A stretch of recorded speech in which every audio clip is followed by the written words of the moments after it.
किसी ने बड़े कमाल की बात कही है कि जेब खाली हो फिर भी मना करते नहीं देखा, मैंने पापा से अमीर इंसान नहीं देखा। माँ की ममता पर, मम्मी के प्यार पर काफी कुछ लिखा गया, लेकिन पापा के बारे में लिखने वाले बड़े कम हैं। फादर का इंपॉर्टेंस क्या है, पापा का महत्व क्या है, उस पर एक छोटी सी कहानी है, बहुत इंटरेस्टिंग कहानी है। एक लड़का जो इंजीनियरिंग की तैयारी कर रहा था, उसे उसके फादर हमेशा कहा करते थे कि बेटा फोकस करो, पढ़ाई करो, इंजीनियरिंग की तैयारी करो, बड़ा इंजीनियर बनो। लेकिन उस लड़के की सिर्फ एक विश थी, उसे बाइक चाहिए। वो अक्सर अपने फादर से कहता था मेरे दोस्तों के पास में गाड़ी है, गाड़ी से कोचिंग आते हैं, मैं पैदल पैदल जाता हूँ, क्या चल रहा है पापा। बहुत बार वो अपने फादर से डिबेट करता था, बहस करता था। एक दिन उसके फादर ने उसको काफी कुछ सुना दिया, डांट दिया कि तुम्हें पता नहीं कैसे मैं घर चला रहा हूँ। लड़के का दिमाग करना गया। होता है ना आजकल यंगस्टर को बड़ी जल्दी गुस्सा आया, तो उसे लगा कि पापा कुछ तो भी बोलते रहते। उसने डिसाइड कर लिया कि वो आज ही घर छोड़ करके चला जाएगा, इस फैमिली में रहना नहीं, उसको गलत लोगों के साथ में रहने लग गया। पता नहीं क्या उसके दिमाग में चल रहा था।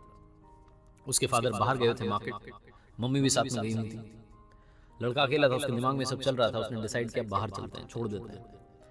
तभी उसने देखा कि फादर जो थे वो पर्स ले जाना भूल गए थे। उनका जो पर्स था वो टेबल पर रखा था। उसने कहा बस पैसे भी तो चाहिए, लेकर के चलते हैं, बहुत माल छुपा रखा। उसने वो पर्स अपनी जेब में रखा और जल्दबाजी में पापा के जूते पहन लिए और जूते पहन के निकल पड़ा। थोड़ा आगे गया तो समझ में आया कि पापा के जूते पहना है। गुस्से गुस्से में था, वो जूते वहीं खोले, नंगे पैर चलने लगा। पैर में कांटा चुभ गया, तब भी चले जा रहा था, बड़बड़ा रहा था, मेरे पापा ऐसे वैसे बेकार आदमी, ये है वो है। घर पे मुझे एक मेरी विश थी, वो भी कंप्लीट नहीं कर पा रहा। बहुत कुछ सोच रहा था। उसके पैर में से खून बहने लगा, उससे दर्द होने लगा, तो उसने सोचा थोड़ा आराम कर लेते हैं सड़क किनारे। थोड़ा सा रुका तो उसे याद आया कि पर्स भी तो लेकर आया है, पर्स में माल होगा, अस्पताल जाकर के चेक करा लेते हैं हॉस्पिटल में, और पैर ठीक कराते हैं, उसके बाद में जो पैसा है इसको उड़ाते हैं। वो ये सब सोच रहा था। अस्पताल जाने से पहले उसे लगा कि एक बार पर्स देख तो लें, इसमें पैसा कितना है। तो उसने वो पर्स खोल करके देखा तो चौंक गया। अंदर सिर्फ 100 की नोट रखी थी। पर्स वैसे तो बड़ा मोटा दिख रहा था, लेकिन अंदर कागज ही कागज रखे थे। उसे फिर से गुस्सा आने लगा कि मेरे पापा क्या कर रहे हैं, बिल्कुल गरीब है क्या, 100 की नोट रख रखी है बस। फिर उसे लगा इतने सारे कागज हैं, देखता हूँ क्या कागज है। पहला कागज निकाला तो पर्ची थी उधारी की। उसके फादर ने उनके दोस्त से 40,000 रुपए उधार लिए थे लैपटॉप खरीदने के लिए। वो लैपटॉप जो 1 साल पहले से लड़का जिद कर रहा था, पापा दिलाओ पापा दिलाओ। बड़ी मुश्किल से पैसे जुगाड़ करके उसे लैपटॉप दिलाया था, वो भी उधार वाले पैसे थे। वो पैसे चुकाने हैं, इस बात की पर्ची थी। उसको धीरे धीरे रियलाइज होने लगा, उसको समझ में आने लगा कि लाइफ क्या है। बाकी की पर्चियां देखने लगा, सारी पर्चियां जिम्मेदारी की थी। किसी में बिल था, लाइट का बिल था, कोई टेलीफोन का बिल था, ये था वो था, राशन का। वो देखते जा रहा था कितना खर्चा हो रहा है हमारे घर में, और मेरे पिताजी सब संभाल रहे हैं। धीरे धीरे जो उसका गुस्सा था वो शांत होने लग रहा था, और फाइनली उसके हाथ में एक ऐसी पर्ची आई जो उधारी उधारी की पर्ची नहीं थी, एक अखबार का छोटा सा विज्ञापन था जिसमें लिखा था कि पुराना स्कूटर बेच करके नई बाइक ले जाए। लड़के को समझ में आ गया कि उसके पापा बाहर क्यों गए हैं, और आज ये बाइक वाला झगड़ा इतना बढ़ क्यों गया। वो कह रहे थे ना कि मैं कैसे घर चला रहा हूं तुम्हें पता नहीं।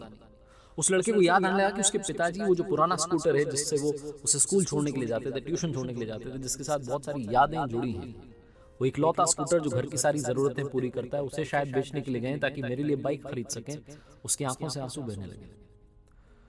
वो दौड़ने लगा वापस अपने घर की तरफ। पैर में कांटा चुभा है, खून बह रहा है, बहने दौड़ करके घर पहुंचा तो वहां फादर नहीं थे, मम्मी भी नहीं थी, मार्केट गए हुए थे। वो जो अखबार का विज्ञापन का टुकड़ा था उसमें पता देखा, और उसी पते पर फटाफट से पहुंच गया। देखा तो पापा वहां पर बात कर रहे थे, स्कूटर बेचने की तैयारी चल रही थी। उसने पिताजी के पैरों में गिर करके माफी मांग ली कि पापा नहीं, स्कूटर मत बेचिए, मैं एक दिन इंजीनियर बनूंगा, कमाल का बनूंगा, और बहुत सारा पैसा कमाऊंगा। ये दिन वापस नहीं आने दूंगा, प्लीज ये स्कूटर से वापस चलिए ना, घर चलते हैं, इसके साथ बहुत यादें जुड़ी है, इसको घर में ही रखना है। रोने लगा, माफी मांगने लगा कि मुझे सब समझ में आ गया पापा, आज मैं बहुत बड़ा पाप करने निकला था, मैं घर से बाहर भाग रहा था, आपका पर्स भी चुरा लिया था, लेकिन वो पर्स नहीं चुराता तो शायद मुझे आपकी इंपॉर्टेंस पता नहीं चलती।